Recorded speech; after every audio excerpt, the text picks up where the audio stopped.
자, 이번 시간에는 동학농민운동 그리고 청일전쟁 그다음 사이에 있었던 갑오개혁에 대해서 살펴보겠습니다. 굉장히 급박한 그런 흐름을 보여주는데요. 자, 우리 지난 시간에 선생님이 그 연표로 쭉 설명했죠. 자, 1894년에 동학농민운동이 이제 일어나게 되었고, 이게 이제 판이 커지게 되면서 정부가 진압을 못하고 결국에는 청나라에게 SOS를 보냈고 일본까지 같이 들어오게 되었다. 그래서 청나라 일본이 조선에서 맞부딪혀가지고 청일전쟁까지 일어난다. 자, 그 상황에서 일본은 조선의 경복궁을 먼저 점령한 상태였었거든요. 그래서 일본이 조선에게 강요해가지고 1차 갑오개혁까지 이제 추진을 하게 되는 겁니다.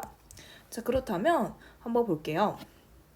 자, 1차 갑오개혁은 아까도 이야기했지만 일본이 경복궁을 침입하면서 일본의 강요로 너는 좀 개혁 좀 해야 된다 이제 하면서 추진하기 시작했습니다.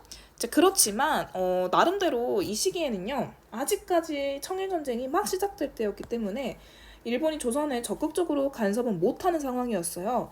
정부는 이거를 어느 정도 활용을 해가지고 특히 이제 그 개화파들이 새로운 우리들만의 어떤 개혁을 해보자 이제 그렇게 생각을 하게 됩니다. 자, 그 상황에서 이제 만든 게 뭐냐면 군국 기무처라는 거예요. 그래서 이 기관에서 이제 모든 갑오개혁의 내용들이 나오게 되고 또 이 군국기무처는 동학농민운동이나 갑신정변에서 나왔던 개혁의 내용들을 어느 정도 반영을 하는 그런 정책을 펼치게 돼요. 자, 그렇다면 1차 갑오개혁에서는 먼저 정치 면에서는 개국기년이라는 걸 사용을 하는데요. 이거는 이제 조선을 설립한 지 몇백 년 지났다, 508년 지났다 하면은 508 이렇게 쓰는 거죠. 그리고 왕실과 정부의 사무를 분리를 했다라는 것은 이제 왕실이 어떤 전권 행사를 하는 게 아니라 왕실의 권한을 좀 축소시키고 정치는 이 국회의원들이나 이제 그런 관리들이 중심이 되어서 하겠다라는 거를 보여줍니다. 그리고 의정부의 권한을 강화했다라는 것 또한 어떤 정부 기관의 권한을 강화시켜서 왕권을 견제한다라는 목적이 있어요. 자, 그리고 이 사회면이 굉장히 중요한데요. 첫 번째, 1차 갑오개혁에서는 문벌을 폐지를 합니다. 그리고 과거제를 폐지를 하죠. 이제 과거제를 폐지했다는 말은 이제 결국에는 어떤 기존의 어떤 성리학이나 혹은 그런 뭐라고 해야 되지? 양반들의 어떤 그런 가문을 중요시하는 게 아니라 인재들을 폭넓게 등용하겠다라는 목적을 보여주고요. 그 다음에 연좌제를 또 폐지를 합니다. 자, 이 연좌제라는 건 만약에 이제 선생님이 뭔가 잘못을 했어요. 이제 그러면 연좌제에 의해서 엄마나 아빠나 내 남편, 자식까지 다 같이 처벌을 받는 그 가문 자체가 처벌을 받는 걸 연좌제라고 합니다. 근데 사실은 이 사람들은 죄가 없잖아요. 그래서 그런 정근대적인 형벌을 없앴다. 그 다음에 세 번째, 그 다음에 조혼을 금지를 합니다. 선생님이 이제 이거를 교과서에서는 딱히 설명이 없어서 이렇게 써놨는데 이제 자아가 성립되고 이제 그 다음에 이제 결혼해야 성년으로서 책임을 질 수 있잖아요. 근데 이제 조혼은 굉장히 빨리 결혼하는 걸 말하는 거거든요. 이제 그래서 그런 걸 금지를 시켰다 라고 볼 수 있고 또 비슷한 맥락으로 과부의 재가를 허용합니다. 이제 그래서 남편이 죽었더라도 다시 결혼을 할 수 있게끔 했다라는 것은 어느 정도 여성의 인권에 대해서 생각을 했다라는 것이고 어느 정도 이제 인권 자체라는 그 개념이 생겼다 이제 그렇게 볼 수가 있습니다. 자, 그리고 이제 신분제를 폐지시켜요. 그래서 공식적으로 모든 신분이 해체가 됩니다.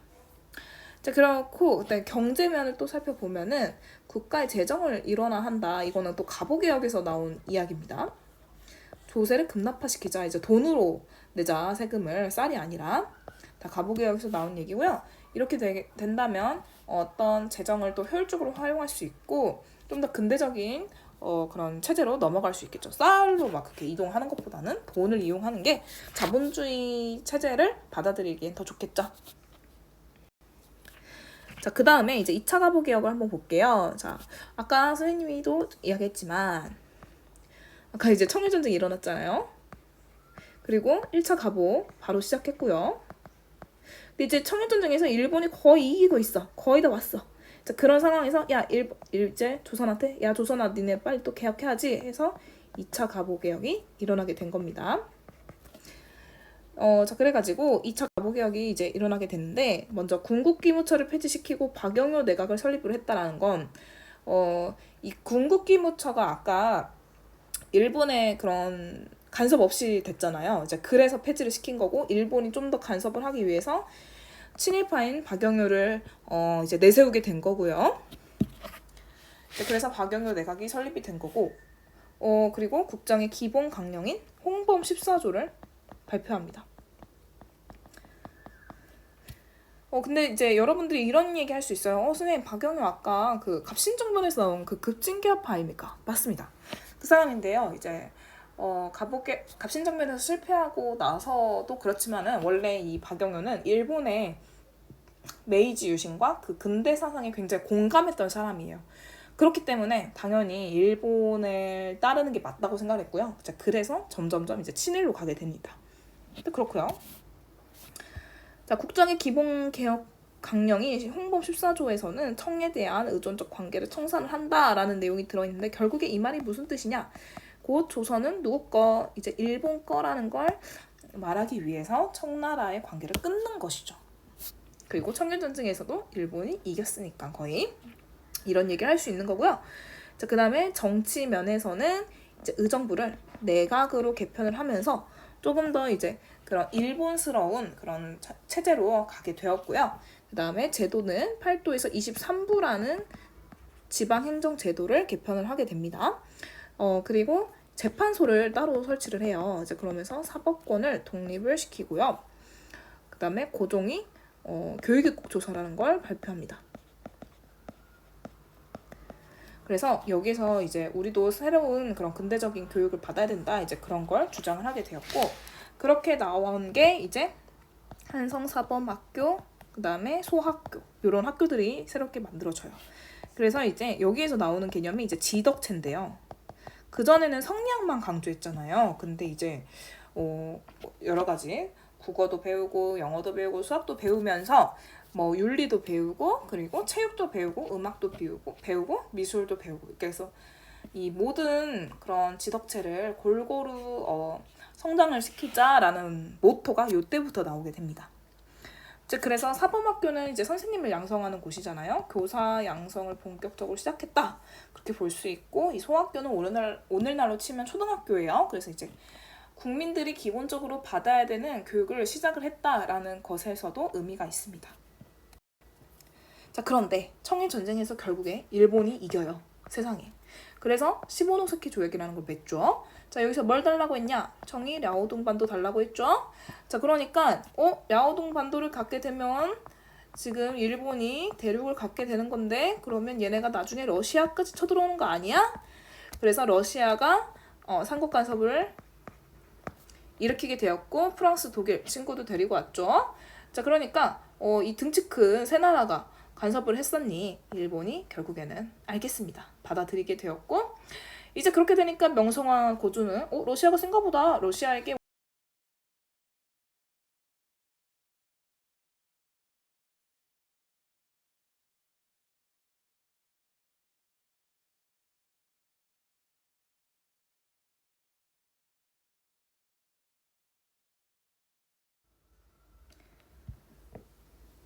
그래가지고 일본이 이 러시아에 접근을 하는 민비를 시해를 하게 되죠. 그게 바로 을미사변. 민비는 명성황후입니다. 같은 사람이고요. 이제 그러면서 일본이 주도해가지고 새로운 개혁을 추진하게 되는데 그게 바로 을미 개혁입니다. 을미년에 일어났기 때문에 자 근데 여기에서는 첫 번째 건양이라는 연호를 사용한다. 이제 그게 약간 특이한 점이고요. 그다음 또 중요한 거 단발령을 이때 실시를 하는데요. 고종부터 머리를 자르게 되면서 조선의 전통, 상투를 자르면서 조선의 전통을 차단을 하고 근대적인 어떤 체제를 주입을 시키려고 했고요. 그 다음에 종두법. 이건 어떻게 보면 좀 좋은 거죠. 왜냐하면 천연두를 예방하는 백신을 이때 맞은 거니까요. 그리고 우편사무 그 갑신정변 때 우정천국 불타가지고 못했는데 다시 실시를 하게 됩니다. 이제 을미 사변과 을미 개혁이 일어나게 되면서 신변의 위협을 느낀 고종이 러시아 공사관으로 피신을 가죠. 그게 바로 아관파천이라는 사건이죠. 얼마나 무서웠겠어요. 자기 아내가 그렇게 난도질을 당했는데요. 자, 그래서 이 갑오개혁은 1차 갑오개혁 같은 경우에는 갑신정변, 동학농민운동의 요구사항을 수용해서 나름대로 어떻게 보면 우리가 필요한 걸 좀 하지 않았나, 자, 그렇게 볼 수 있죠. 자, 그래서 어떤 신분제 폐지와 내각 정치를 통한 전제 정치, 그러니까 왕 중심의 어떤 옛날 체제를 극복하려고 시도했다는 점, 그 점에서는 나름대로 평가받을 만하다. 그렇지만 일본이 강요해서 된 거 아니냐, 어쨌든 그런 좀 문제점이 있고 민중의 지지도 얻지 못했고 국방력 강화에 소홀했다. 왜냐면 이렇게 국방력 강화를 하면 일본 입장에선 좋지 않아요. 일본이 조선을 먹어야 되기 때문에. 그래서 일부러 그런 부분은 소홀했다라고 볼 수 있죠. 자, 그러면 오늘은 여기까지 하고 수업 시간에 만날게요.